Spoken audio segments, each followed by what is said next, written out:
Hey, vets and families, welcome to the Therapist Explains VA Mental Health Disability Ratings series. This is your guide to understanding how the VA decides claims for PTSD, anxiety, depression, and other mental health conditions. Listen, if you're a veteran and you're battling PTSD or depression, you know that the fight doesn't end when you hang up the uniform. So I'm approaching this series both as a veteran who's lived it, all of these, some of these concerns, and as a trauma-focused therapist who has counseled others through it, and I'm still counseling others through these mental health concerns. That means you'll get a unique perspective, a lived experience, and I'll back it with research and clinical insight so that you can navigate your claim with clarity and confidence. Listen, VA mental health ratings are based on 38 CFR 4.130, the general rating formula for mental disorders. It's how your symptoms are translated into percentages ranging from 0 to 100%. And so we'll break down each diagnosis using the DSM-5-TR.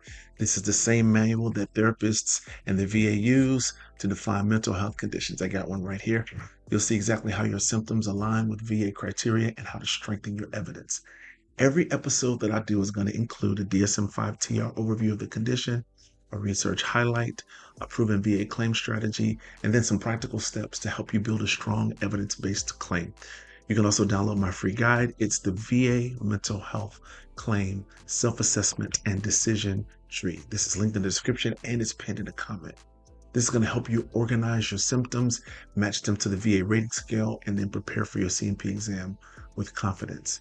If you or another veteran needs immediate help, please call the Veterans Crisis Line at 988 and then simply press 1.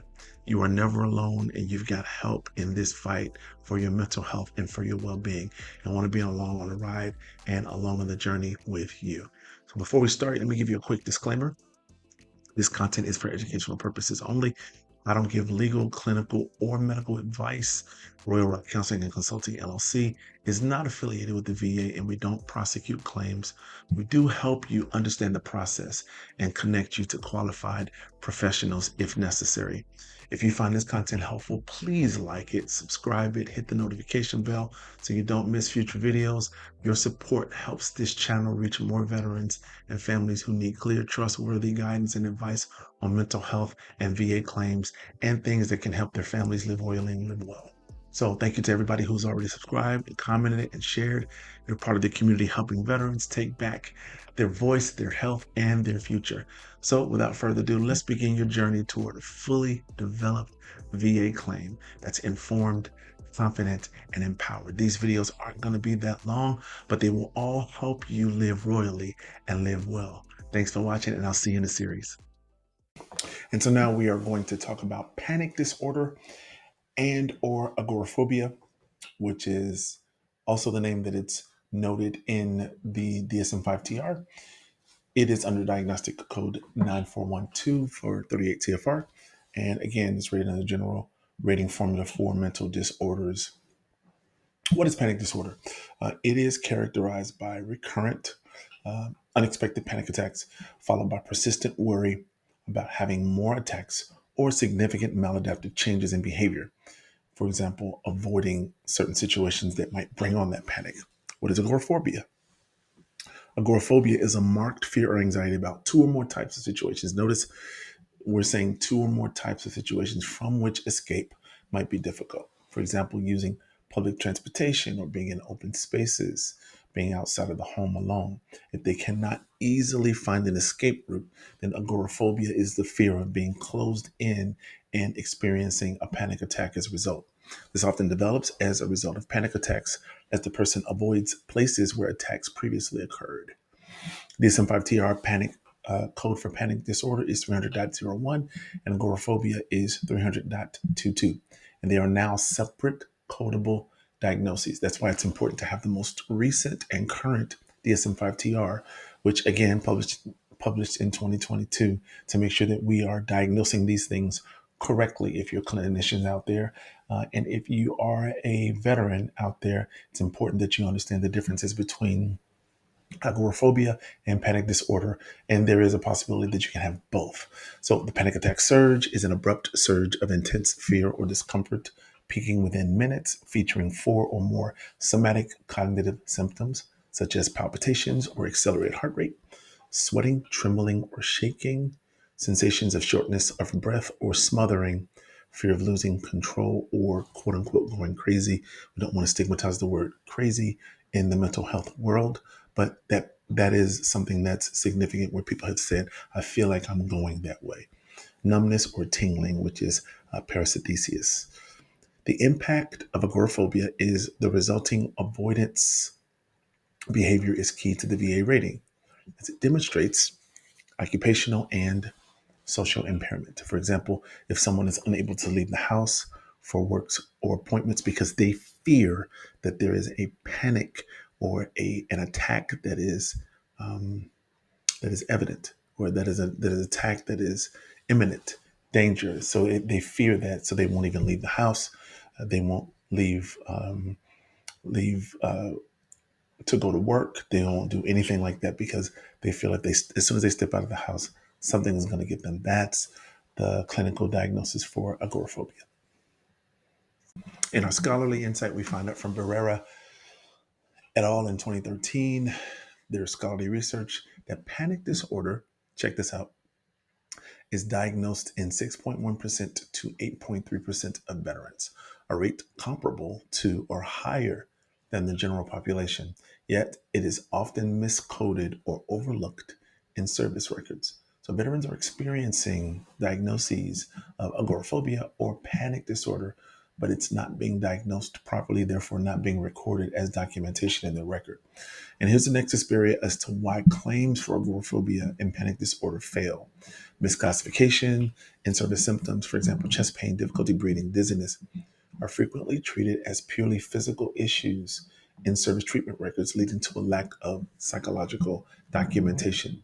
Meaning, if somebody's dealing with some sort of pain or what have you, they think it's more of a physical situation than a mental health situation. So they won't code that diagnosis or won't write that diagnosis in the medical treatment record. And that's what you need when you're trying to file for a condition for VA compensation. The PTSD problem, unlike PTSD, panic disorder often lacks a single definitive traumatic stressor, quote unquote, making direct service connection harder to prove without a strong medical opinion or a nexus. Okay, so what we want to do then in those cases are focus on the function.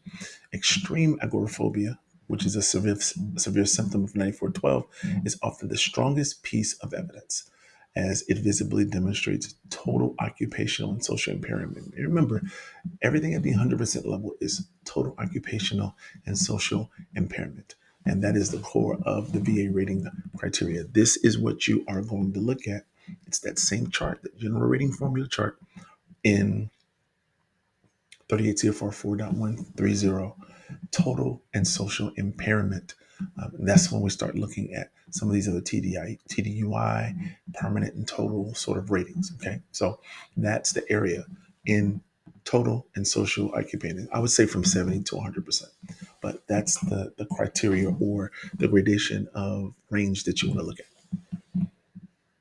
And so you know how we do it on this channel. We always have a two-part strategy, at a minimum a one-part strategy, but most often a two-part strategy for you to be able to win the claim for that particular condition.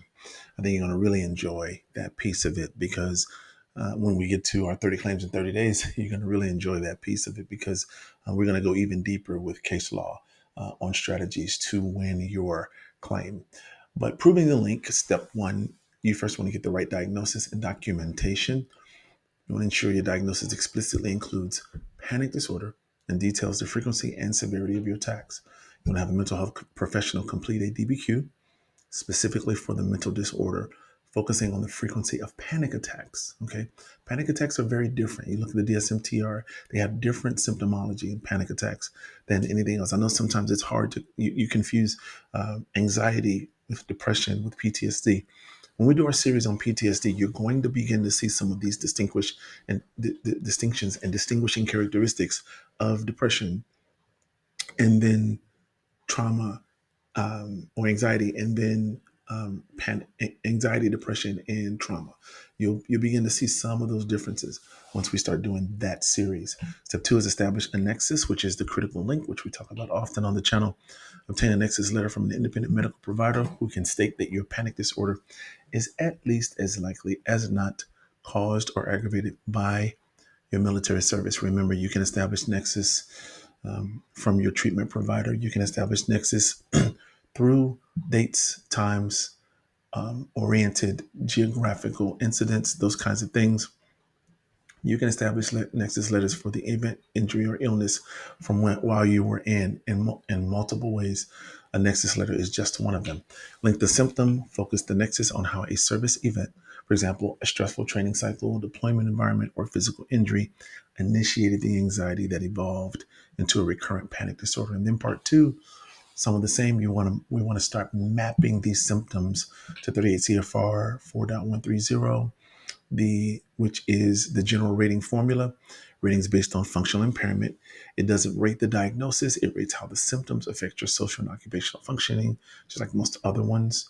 Key symptoms for high ratings: 50% rating panic attacks more than once a week, reduced reliability, productivity. This is directly mapped to the DSM-5-TR. 70% rating deficiencies in most areas, plus near continuous panic depression affecting independent functioning. And then 100% rating is total occupational and social impairment. For example, due to persistent inability to leave the home, making employment impossible.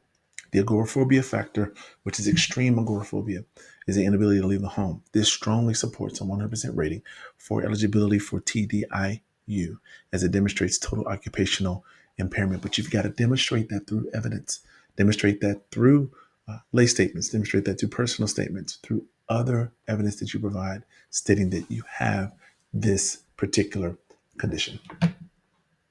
Hey, guys, some families, that'll do it for this video. Huge announcement that I have for all of my subscribers and anybody else who's out there looking for veteran content. I don't want you to miss what's coming in November. Starting on November 1st, I'm going to be doing 30 claims in 30 days. Every single day, I will break down a different VA disability claim, explain the rating criteria, evidence strategies, case law, and insider tips to help you in your claim. Veteran Day live stream, I am going to, on November the 11th, be live streaming from my channel. It'll be the first live stream we've done on this channel. I want you to join me right here. I'll be answering your most common VA claim questions. I'm going to be sharing updates straight from 38 CFR and M21-1, and I'll be taking your questions in real time. Don't forget to download the free mental health assessment and decision tree. It's located in the video description and in the first pinned comment. Thanks for watching, guys. And remember, live royally and live well. I hope you guys enjoyed this video. Thank you for watching. If you want any more information about the subject of this series, be sure to check out the playlist right here. And remember, live royally and live well. Thanks for watching, and I'll see you in the next one.